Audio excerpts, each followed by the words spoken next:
Hey, Coach. Obviously, Montreal, not the best start to the season, but under their interim coach, Phil Neville, they've been pretty good. 3 wins and 1 loss and 3-1 at home as well. How are they playing differently under the new coach, and what are they doing better under Elefroy that maybe wasn't there to start the year? Well, I think they've changed system a little bit. They've gone through like a 4-3-3. They've had consistency in selection, which I think's helped them. They've been hard to beat.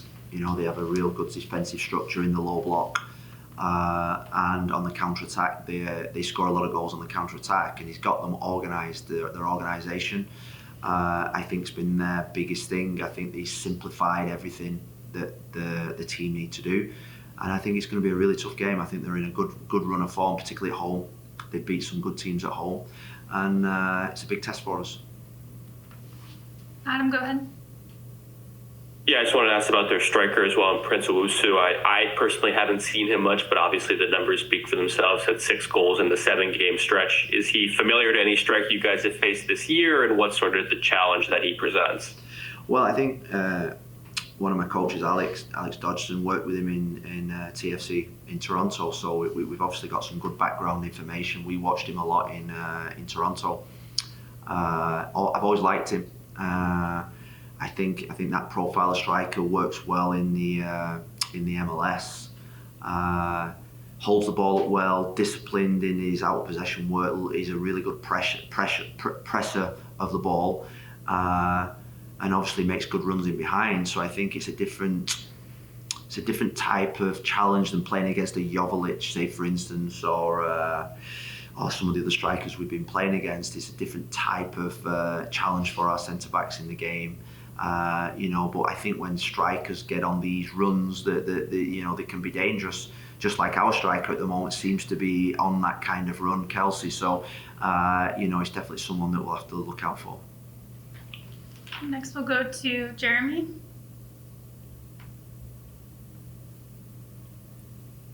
Hi, Coach. I'd like an update on some of the positional battles going on, particularly at center back and at left wing right now.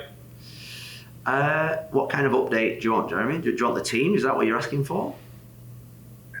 No, but after this game with Ariel Laster coming off a goal and assist, and Arvina having another good appearance off the bench and saying that he should be starting in the post game, just how has that competition progressed throughout this week? Yeah, I mean, I think I said it. Did I say it in the pre-game? How I've probably let Ariel Laster down in terms of his numbers. I think his numbers are as good as some of the starters in terms of assist. Correct me if I'm wrong. Aravina is chomping at the bit to start games. It's a 3-game week. We're going to need all our players. The good thing about being up in the game on the weekend was we took off 5 players. 5 of our starters, we took them off at 64 minutes.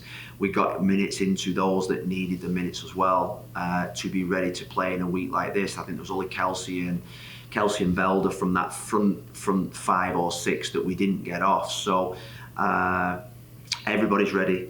I think when something's good is happening is that when your medical room is empty. When there's a good feeling around the group. Also, when there's a holiday coming around the corner that everybody wants to go back to their countries as well. But obviously, I think there's a feeling around the group now that everybody wants to be involved. And we've got Juan Mosquera back, travelled with us. The only 2 people we left behind because of slight knocks was Zach McGraw got left behind. Still trying to build up some consistency with his training, coming back from his back operation. And there's Omir Fernandez, who's doing incredibly well. So apart from that, the competition for places is really tough. And picking a substitutes bench, I've been speaking to my coaches this morning. Picking a substitutes bench is probably the hardest thing that I have to do because, the last couple of weeks, Eric Miller has missed out. Eric Miller's been phenomenal in training, phenomenal in terms of his attitude. His performance levels are absolutely high level in training every week. Gage Gira missed out on the bench this weekend, and he played in the game before as well. So picking a squad at this moment in time is difficult, but it's a 3-game week where everybody will be needed. Jeremy, go ahead. Thanks, Coach. After the team scored 6 goals and kept a clean sheet against Kansas City on the weekend, just what personal goals do you have that you want to see the team accomplish in this game? Well, I've said it's a 9-point week. I'm going to put incredible demands on them for this game tomorrow. Incredible demands. I think if you look at the recent form of the inconsistencies of win, loss, win, it's unacceptable that we can just accept that. I think away games are slightly different. You saw the fun, the enjoyment, the freedom in our play, expression in our play at the weekend. Away games are different. We've got to play smart. We've got to play tough. We've got to have a mentality. We've got to have that real win at all cost type levels. And I think that's a big challenge for this group, because I think they love their own comforts. I think they like the fact that at home they can do the things that they love doing, but away from home they've got to start doing the dirty jobs really well. And if we do that, then we'll be successful. And that's the demands that I'm going to put on them. Okay, next we'll go to Aaron.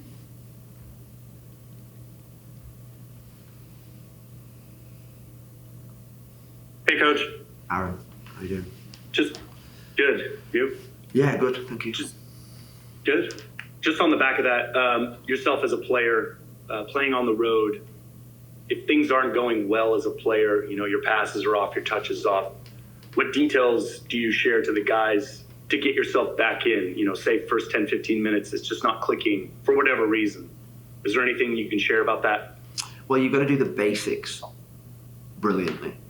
The brilliant basics. You've got to do them absolutely incredible away from home. You can't cut corners away from home. You've got to, you think about the fundamentals of football is that, win your duels, outwork the opposition, outwork the player that you're playing against. Do the simple things really well. You pass from A to B, make sure it's elite all the time. And that's how you win away from home, by winning your duels, making sure you stay with runners, making sure you outwork the opposition team, making sure you're hard to beat, making sure that every pass you make is the right pass, simple pass. Doing the simple things, basic fundamentals that you have to do away from home.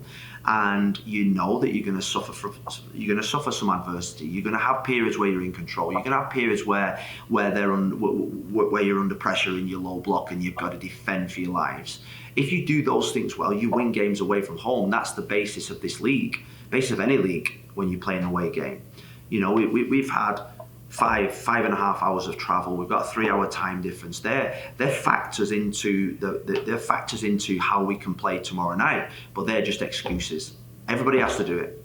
And like I say, I think it's now time to deliver, and it's delivery week. Aaron, did you have another?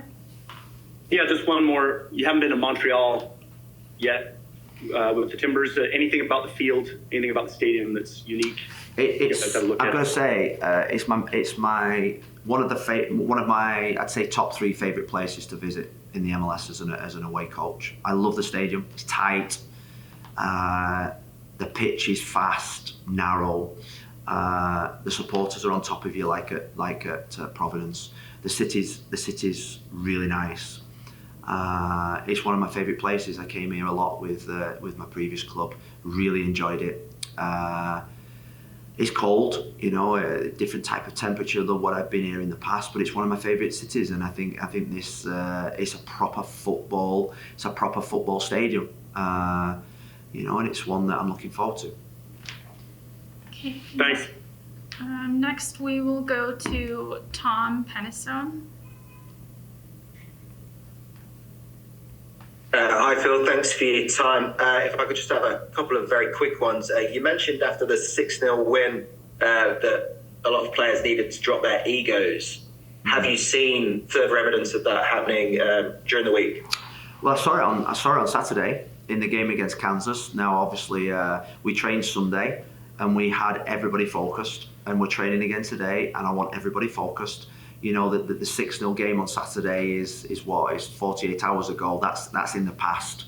The game tomorrow night is going to be a different type of game with a different type of challenge against a different type of team, and in different conditions, different surface, different stadium, and I'd say that this team, if we become a team that everybody is going in the same direction on every facet of our game, defending, attacking, set plays, attitude, behaviours, we're going to be a really good team.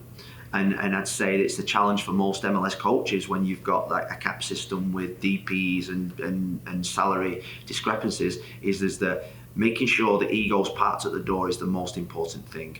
And we're lucky here, we've got an incredible bunch of players and it's a learning, I've got to be a teacher at times to make sure that they all learn the aspects of how to win games of football and how to be a top professional. And I think I've got every confidence in this group. Fantastic, thank you. And also, if I could just ask a very quick one about one of your former teams, Manchester United. Michael Carrick's done a good job there. Do you think he should be offered it permanently in the summer or be given a chance next year? 1000%. He should be the next Man United manager. I think when you look at there's certain clubs, I think there's certain clubs in world football that situations like this were, I think of Real Madrid, I think a little bit of Ajax, maybe Manchester United, where a former player that might not have the background and experience and maybe the trophies behind him works. And I think Manchester United's one of those clubs that it just works because you have to understand what it's like to be a Manchester United player, to behave like a Manchester United player, to have an understanding of the history of the club. I think that's vital, and it's no disrespect to all the other managers. There's been some incredible managers at that football club since Sir Alex left. But if you look, the most successful ones have been the ones that have known the fabric, the history, and what it's like to be a Manchester United player. And I like it that to maybe Zidane when he went into Real Madrid. There's just something about certain clubs that you need to have that. You need to be able to walk out at Old Trafford and know what it's like, know how to handle it, know how to behave.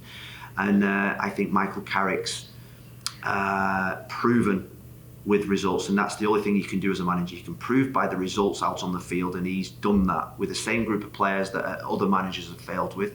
And I'd say that he is the most, he's the one that for me has to have that, he's earned the right to be a Manchester United manager.